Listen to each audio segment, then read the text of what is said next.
네, 2차 시 시작해 보도록 하겠습니다. 이번 시간에는 1인 가구에 대해서 좀 더 구체적으로 알아보도록 하겠습니다.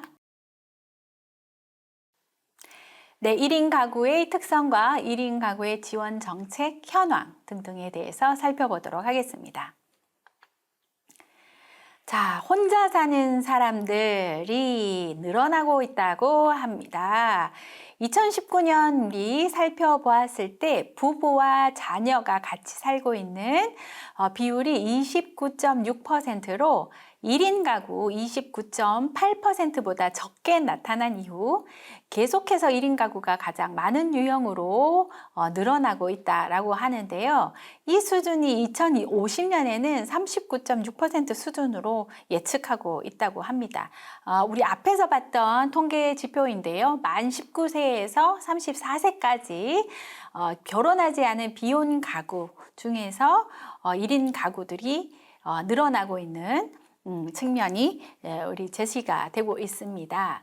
지금 주요 가구 유형별 2020년에서 2050년 추계를 한번 살펴보시면요.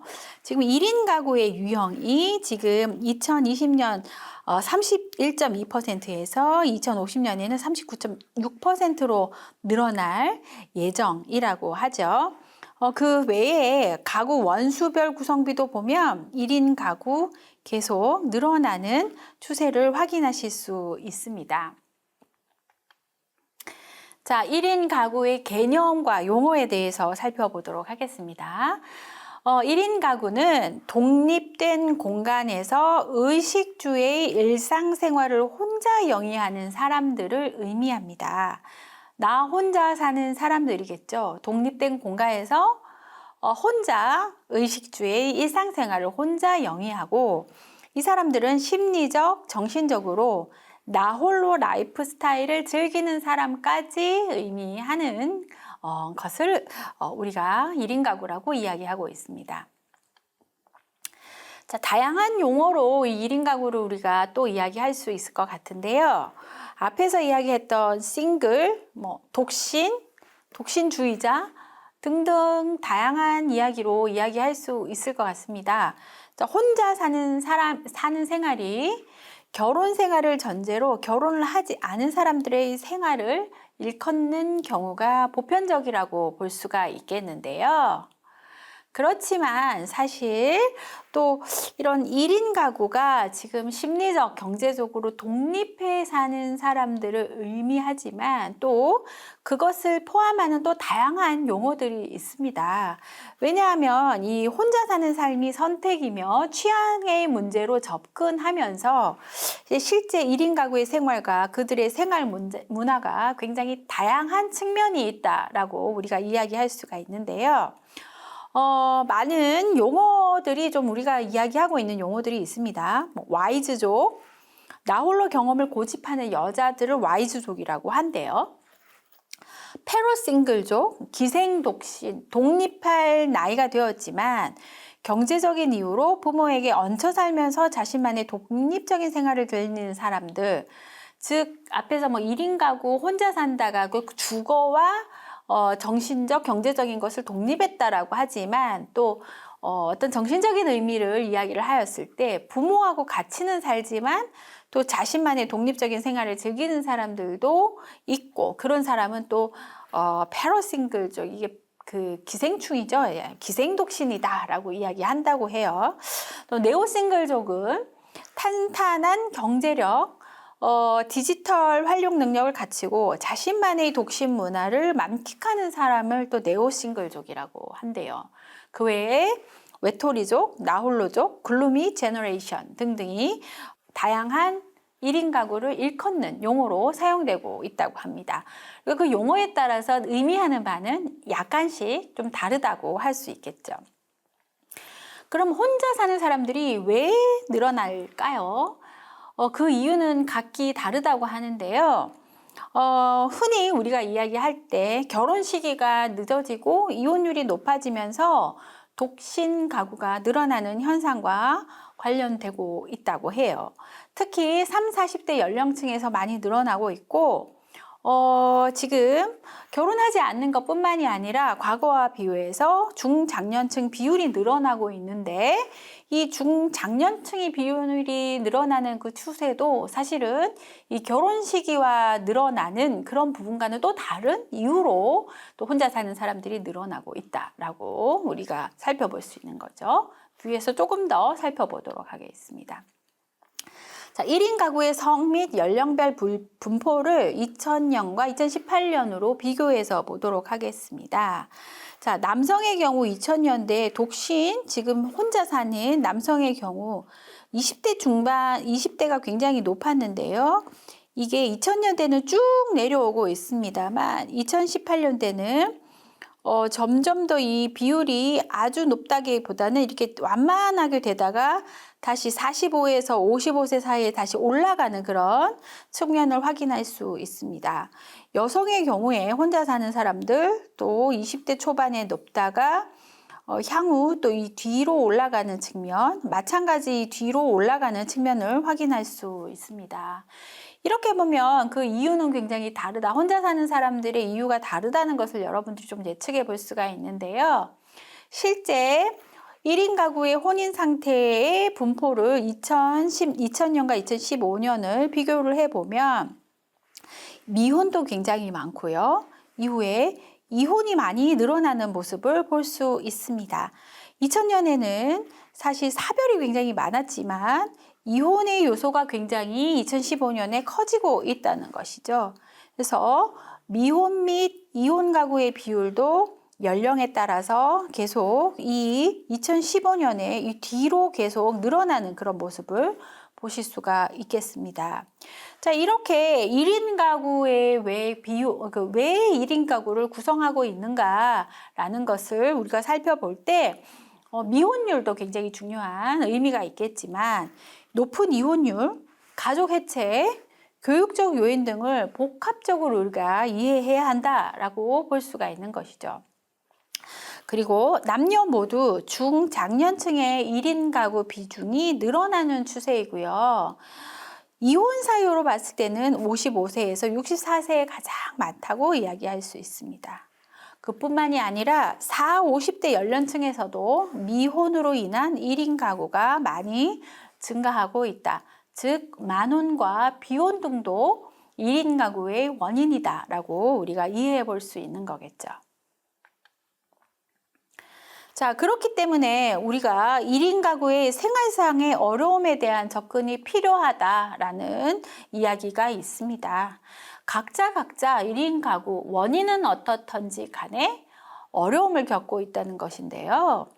혼자 사는 삶을 선택하고 또 선호하고 또 골드미스 뭐 아주 화려한 싱글들 이렇게 화려하게 잘 살고 있지만 그럼에도 역시 어려움을 겪고 있을 수 있다라는 겁니다. 원해서 선택하고 선호하였다 하더라도 어려움이 없다고 볼 수는 없죠. 그리고 전통적인 사회에서 가족을 선택하는 이유가 있었죠. 경제적인 부담을 나누고 또 정서를 나누고 여가를 나누고 이런 것들이 사실 가족의 기능에 다 포함이 되어 있었는데 그것을 비혼으로 싱글로 1인 가구로 선택하면서 아니면 뭐 이유에 따라서는 이혼을 할 수도 있죠. 그런 가운데서 선택하면서 어려움을 겪을 수가 있겠습니다. 즉 사회적 고립, 연결망, 참여 등 사회적 관계가 취약한 것으로 알려지고 정신적, 신체적 건강을 위협하고 동시에 부정적 사고로 연결될 수 있어서 사회적 지원이 필요한 상황을 하는 것이죠. 예, 그리고 경제적인 부분의 불안정성, 또 미래에 대한 불안감도 큰 것으로 나타나고 있습니다. 은퇴나 실업, 고령 등의 생애 주기에 따른 근로소득 감소에 따른 불안과 불확실성이 존재하기 때문에 이런 부분에서 1인 가구가 향후 내가 살아가는 데 있어서 경제적인 불안정성이 발생한다면 어떻게 해야 할까? 이런 걱정을 많이 하고 있다는 것이죠. 그렇기 때문에 이런 사회적인 고립과 연결망을 보완하기 위한 방법, 그리고 경제적인 안정성, 그리고 생애 주기를 넘어가면서 이런 닥칠 수 있는 여러 가지 어려움을 보완하기 위한 여러 가지 방법이 고안되어야 된다라는 이야기가 늘어나고 있습니다. 또한 이런 1인 가구의 생활상의 어려움에 대한 접근도 사실은 필요합니다. 예를 들어 1인 가구가 된 원인, 생애 주기, 개인 특성에 따라 경험하는 어려움이 다 상이하다고 볼 수가 있는데요. 예를 들어 농어촌 지역 같은 경우에는 노인 1인 가구의 비율이 높은 고령화 현상을 우리가 확인할 수 있고, 수도권과 대도시에서는 청년 1인 가구의 비율이 높음에서 나타날 수 있는 여러 가지 어려움이 있을 수가 있다. 이렇게 볼 수 있죠. 그렇기 때문에 개인의 특정 상황에 대한 이해가 필요하다. 이렇게 볼 수 있습니다. 연령별 1인 가구의 문제점을 살펴보면은요, 청년 1인 가구의 경우에는 결혼을 기준으로 미혼의 싱글이라는 고정관념이 분명히 존재할 수 있기 때문에 가족 관계, 그리고 사회적인 압박 등등의 갈등이 있을 수 있습니다. 또한 경제적인 준비, 결혼, 가족에 대한 염려, 노후 준비, 건강 등의 문제를 겪고 있고, 또한 생계비 마련, 주택 구입 등의 경제적인 준비가 되지 않은 점, 미흡한 점이 어려움으로 제시되고 있습니다. 또한 심리적 불안, 외로움, 일상생활 처리 문제, 아플 때 간호해 줄 사람이 없는 문제 등등도 호소하고 있죠. 자, 중년 1인 가구도 어려움을 겪고 있습니다. 중년 1인 가구는 이혼이나 가족과의 궁고로 인해 생겨나는 경우가 많고요. 중년기 1인 가구는 원가족과의 관계를 잘 유지하다가 갑자기 1인 가구로 변화되는 경우가 많습니다. 예를 들어서 가족으로 구성이 되고 있다가 직장이 이전한다거나 아니면 자녀의 교육 문제 등등 다양한 문제로 인해서 갑자기 1인 가구가 되는 경우가 있죠. 그래서 이런 가운데 이 전환기에 잘 대처하지 못하는 그런 문제가 발생할 수 있습니다. 그래서 이런 중년 1인 가구는 경제적, 심리적, 사회적 자원 변화 문제를 수용하고 적응하는 방식이 필요한 시기다. 이렇게 볼 수가 있겠습니다. 자, 노인도 문제가 있습니다. 더더욱 노인의 경우 돌봄의 문제가 발생할 수 있는데요. 중년기 이후 더더욱 급속해진 생애 전환과 자원의 변화를 겪게 됩니다. 당연히 이 생계에 있어서 경제적인 자원의 변화가 있는데요. 특히 이혼이나 사별로 인해서 1인 가구로 혼자 남겨지게 된다면 가장 경제적으로 취약한 집단이 되기 쉬운 어려움이 있습니다. 1인 가구 성별에 따라서 노인의 경우 좀 다른 성별에 따라 다른 어려움을 이야기하고 있는데요. 남성 노인의 경우에는 일상생활의 어려움을 이야기하고 있고요. 여성 노인의 경우에는 심리적 불안감과 외로움을 호소하고 있다. 이렇게 이야기합니다. 자, 이렇게 1인 가구, 청년, 중년, 그리고 노인 가구 모두 어려움을 가지고 있지만 특히 응급이나 위험에 대처할 수 있는 자원이 현저히 낮음에 대한 어려움이 있을 수 있습니다. 어떤 위험, 이 응급적인 병이나 질병에 의한 그런 부분도 있을 수도 있고 또 사건, 사고에 대처할 수 있는 자원, 이런 것들이 이제 현저히 낮은 거죠.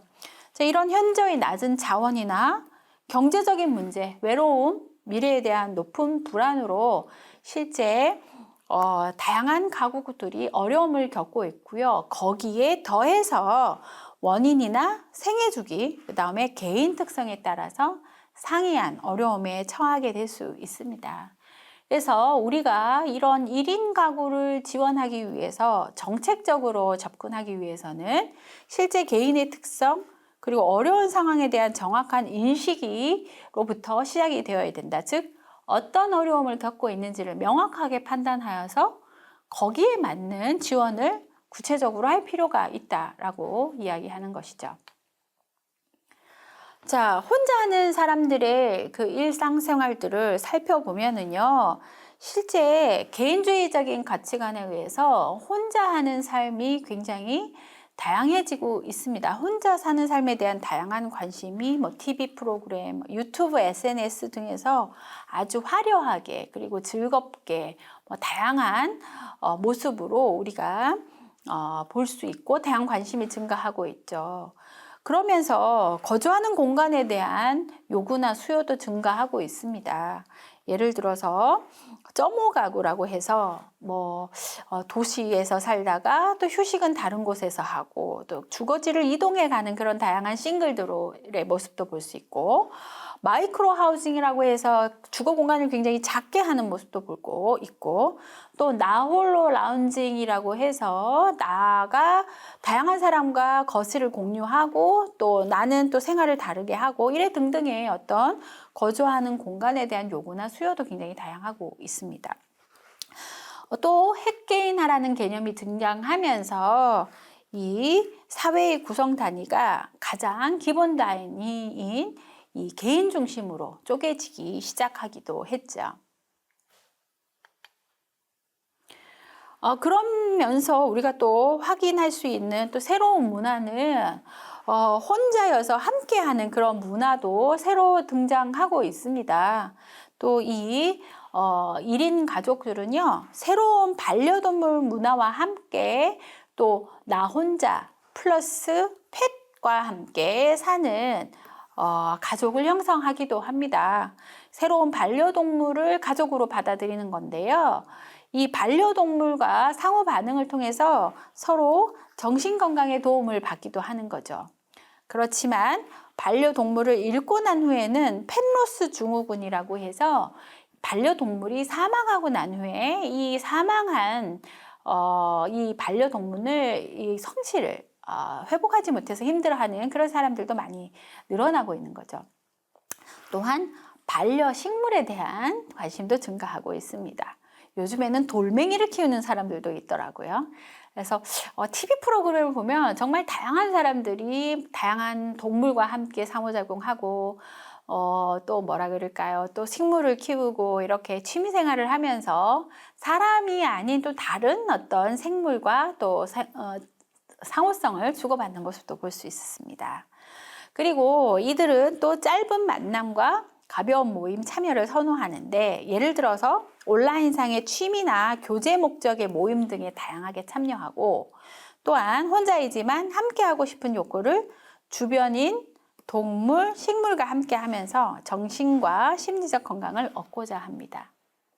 또 요즘에 우리가 재밌게 볼 수 있는 상황이 로봇 친구의 등장인데요. 특히 노인 1인 가구나 치매 환자를 위한 효도리, 효순이 로봇 등장했다고 하네요. 요즘 AI 로봇이라고 하죠. AI와 함께 서로 대화를 하다 보면 이 AI가 나의 마음을 잘 이해하고 나의 고민을 잘 들어주고 경우에 따라서는 해결책도 제시해주는 그런 모습들을 볼 수가 있는데요. AI야, 뭐 누구야, 내가 외롭거든? 어떻게 해? 그러면 내가 언제나 옆에 있을 테니까 언제나 너의 마음을 이야기해 주렴, 이렇게 이야기하는, 그리고 음성 인식까지 되는 그런 AI를 볼 수가 있는데요. 이런 여러 가지 AI 음성 인식 플랫폼, 로봇 친구들이 우리의 삶에 들어오면서 이런 로봇과 함께하는 가족을 형성하는 그런 모습들도 우리가 확인할 수 있습니다. 그래서 TV 프로그램에 보면 이 로봇과 함께 대화하는 이 1인 가족 TV 탤런트의 모습을 제가 본 적이 있는데요.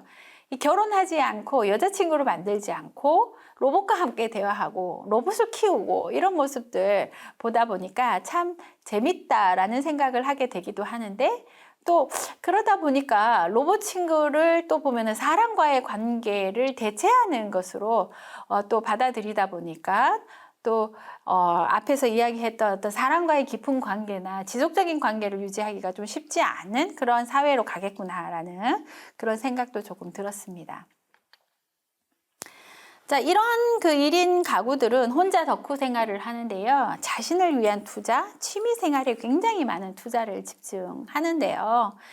이런 가운데서 어떤 우리 삶의 모습들이 많이 변화하고 있습니다. 포미족, 1인 가구를 위한 상품, 헬스, 케어, 취미, 엔터테인먼트, 액세서리, 여행 관련 상품, 서비스들이 굉장히 많이 늘어나고 있죠. 그래서 자신을 위해서 투자하는 사람들이 공부나 취미생활, 그리고 헬스, 그다음에 피부 관리 등의 다양한 부분에 소비 문화하는 그런 문화가 바뀌어지고 있습니다.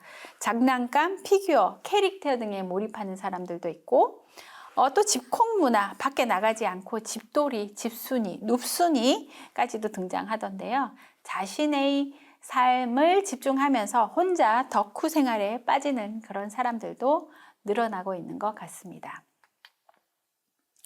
자, 이렇게 1인 가구의 증가에 대해서 다양한 측면으로 살펴봤습니다.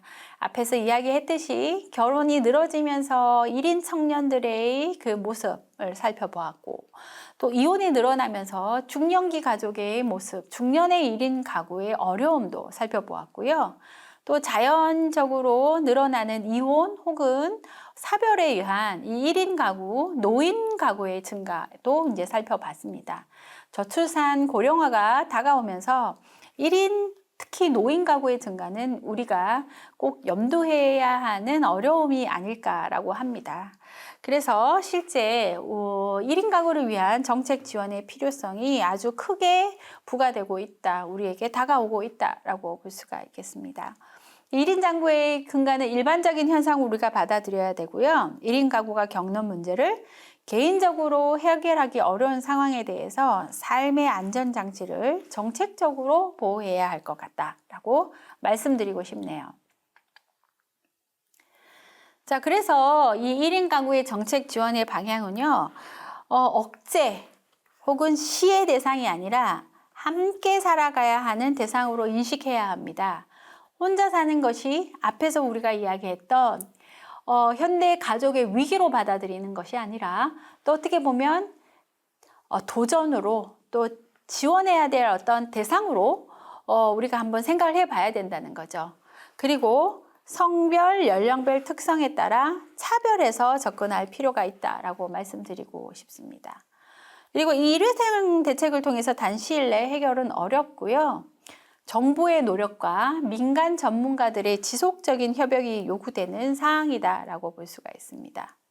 그리고 1인 가구는 지금 현재 중요한 부분으로 대두되고 있는 우리 가족의 변화의 한 모습이min 분명합니다만, 이게 사실 1인 가구가 지금 지원하는 데 있어서는 사실 이 저출산의 문제, 또 결혼하지 않은 문제, 이 청년들이 독립하지 않은 문제, 결혼 시기의 늦춤, 이혼 문제 등등 이 인구 및 가구 구조의 전반적인 변화에 대해서 정책 대응 차원에서 통합적인 접근이 필요한 사항이다라고 말씀드리고 싶습니다. 자, 지금 우리 정책 목표는요, 정부의 그 중장기 정책, 1인 가구 중장기 정책의 정책 목표는 실제 1인 가구 증가로 인한 경제적, 사회적 변화에 선제적으로 대응하고 취약 1인 가구의 빈곤과 사회적 고립감 등의 삶의 질을 개선하는 데 초점을 두고 있습니다. 5대 분야의 그 5대 분야 생활 기반별 정책 과제가로 나누어 볼 수 있는데, 예를 들어서 소득과 돌봄에서는 기초생활보장제도, 그리고 자산형성 지원사업 재구조와 24시간 돌봄 서비스, 정신건강 치매 검진 등의 돌봄 강화에 초점을 맞추고 있습니다. 청년기, 그 다음에 고령층의 주거 문제도 어려울 수 있다라고 했죠. 불안정성도 있고요. 그러다 보니까 맞춤형으로 주거를 지원하며 공유주택을 활성화하고 또 공공임대주택 유형 통합 후에 가구 수요에 맞게 공급하는 등등의, 그리고 청년 주거급여의 분리 지원을 검토하는 등의 노력을 하고 있습니다. 그 외에 여성 1인 가구 등등을 집중 보호하는 안전의 모습, 즉각 대응 시스템을 구축하는 것, 그 외에 사회적 관계망 형성 지원을 위해 프로그램을 다양화하고 확대하면서 고독사를 예방하고자 하는 노력을 강화하는 그런 모습들을 살펴볼 수 있습니다. 마지막으로 1인 가구 지원을 위해서 간편식품 산업을 활성화하고 시장 활성화 기반을 위한 제도 기반 구축 및 지원 확대를 노력하고 있습니다. 웨싱업 사업에서는 1인 가구 메뉴 개발 등의 컨설팅을 지원하고 생활 소비재, 스마트홈 산업에서는 이 디자인 등의 맞춤형 상품 개발을 유도하며 온라인 판매 산업이라든지 로봇 산업들을 강화하는 그런 측면으로 중장기 정책을 형성하고 있다, 이렇게 말씀드릴 수 있겠네요. 그 외에도 정부의 그 1인 가구 실태 조사를 통해서 실제 1인 가구의 정확한 현황과 정책 수요 파악을 위한 실태 조사를 강화하고 있습니다.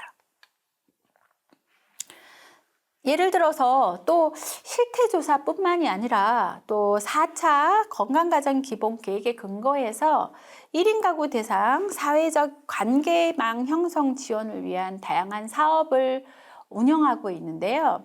1인 가구의 그 사회망 형성 지원과 관련된 사업이 또 전국 가족센터에서 다양하게 이루어지고 있습니다. 이 목표는 1인 가구의 일상생활 유지와 사회 참여 증진을 통해서 1인 가구의 고독과 고립을 방지하고 안전하고 건강한 생활을 도모하는 것이다 라고 할 수 있겠네요. 자, 그뿐만이 아니라 이 발달 주기와 연령별 과업에 맞추어서 맞춤형 지원을 하겠다라고 이야기를 하고 있습니다. 구체적으로 지자체별 대표 사례를 보면 서울의 경우에 조례를 만든다거나 온라인 플랫폼과 소셜 다이닝 등등의 어떤 정책, 경남의 경우에는 동아리, 그 외에도 자기 돌봄 프로그램, 홈파티 음식 만들기 등의 프로그램이 실제 운영이 되었고요. 그 외에 경기도에서는 AI 친구 만들기, 반려동물 동범 지원, 마을 공동부엌 행복 나눔터, 또 싱글우먼 하우스케어 등등의 다양한 사업들이 진행된 모습을 볼 수 있습니다. 이렇게 급여라든지 아니면 여러 가지 프로그램을 통해서 1인 가구를 지원하는 정책들이 실제 수행이 되었죠. 자, 이렇게 강원, 경북, 경남, 전북 등등의 다양한 어떤 지역에서 다양한 1인 가구 지원이 이루어졌습니다. 자, 실제 이렇게 정책 중심의 어떤 1인 가구 지원도 있지만 1인 가구들이 스스로 어떤 타인과 관계망을 만들기 위해서 노력하는 모습도 우리가 살펴볼 수 있습니다. 지금 화면에 보시면 독립하고 싶지만 고립되긴 싫어라는 모습을 보았는데요. 이걸 보면 1인 가구가 원하는 삶은 혼자 살면서도 가치의 가치를 지향하는 공동체 삶을 요구한다고 해요. 그래서 실제 혼자서 살아가는 것을 좋지만 고립되는 것은 싫고 또 다양한 사람과 교류하면서 살고 싶어 하는 그런 욕구도 있다라는 것입니다. 그래서 공동체를 만들 때 또 같이 밥을 먹거나 관심사를 같이 나누거나 함께 살거나 공간을 나눠 쓰거나 공동으로 작업을 같이 하는 다양한 모습을 통해서 타인과 그리고 공동체와 교류하고 서로 돌봄을 나누는 모습을 우리가 살펴볼 수가 있습니다. 그래서 이런 다양한 예를 찾아봤을 때 1인 가구가 스스로 중심이 되어서 타인과 관계망을 만들어가고 확장해 나가는 노력도 필요하다는 것이죠. 예를 들어서 우리 동네 사람들이라는 주거 공동체는 1인 가구가 이렇게 귀촌을 꿈꾸는 1인 가구와 기혼 가구가 함께 생활하면서 논을 빌려서 농사를 지는 공동체도 있고요. 아현동 3룸은 이 집밥 모임을 시작으로 해서 동네 예술공간으로 확장되는 그런 동네 청년들이 함께 쓰는 거실 개념으로서의 공동체, 그 외에 1인 가구들의 밥상개조 프로젝트, 경제적 자립 지원 공동체, 그 다음에 1인 가구와 그 다음에 어르신들이 서로 같이 삶을 돕는 이런 공동체, 관계망 만들기의 어떤 노력들을 살펴볼 수 있습니다. 그래서 이런 1인 가구들은 혼자 살지만 사실 자신과 같은 처지의 1인 가구 혹은 주변에 있는 이웃들과 함께하는 가치의 가치를 통해서 자신의 주체가 되는 공동체의 삶을 지향하고도 있다, 이렇게 볼 수가 있는 거죠. 그래서 혼자이지만 타인과 함께하는 따로 또 가치의 공동체의 삶을 구성을 하면서 새로운 변화를 찾으려 하고 있는 노력도 하고 있다, 이렇게 볼 수가 있겠습니다. 자, 여러분들과 함께 생각해 보도록 하겠습니다. 혼자 사는 어려움을 극복하기 위해서는 과연 어떻게 해야 할까요? 정책적으로 대응할 필요성이 있다고 생각하신가요? 왜 그렇다고 생각하시나요? 만일 1인 가구를 지원하기 위한 프로그램을 제안한다면 어떤 것을 하면 좋을까요? 여러분 중에 사실 청년 1인 가구가 분명히 있을 것 같은데요. 여러분들에게 필요한 프로그램은 무엇인가요? 또한 여러분들이 어려움이 있다면 그것을 스스로 극복하기 위해서 1인 가구로 살면서 공동체 삶을 지향하는 모습들을 조금 찾아보고 관련 사례에 대해서 이야기해 보는 것도 좋을 것 같습니다. 자, 이번 시간 여러분들과 함께 1인 가구에 대해서 알아봤는데요. 1인 가구 비중이 계속 증가하고 있으며 결혼 시기가 늦어지고 이혼율이 높아지면서 독신 가구가 늘어나는 현상과 많이 관련이 있었다라고 했고요. 혼자 사는 삶을 선택하고 선호하는 사람이 많지만 사회적 고립, 연결망, 참여 등 사회적 관계가 취약한 것으로 알려져 있다고 했습니다. 정책 차원에서 1인 가구를 지원하기 위한 노력이 진행 중이며 1인 가구가 스스로 중심이 되어 타인과 관계망을 만들어가고 확장해가는 노력이 필요하다라고 정리해 보았습니다.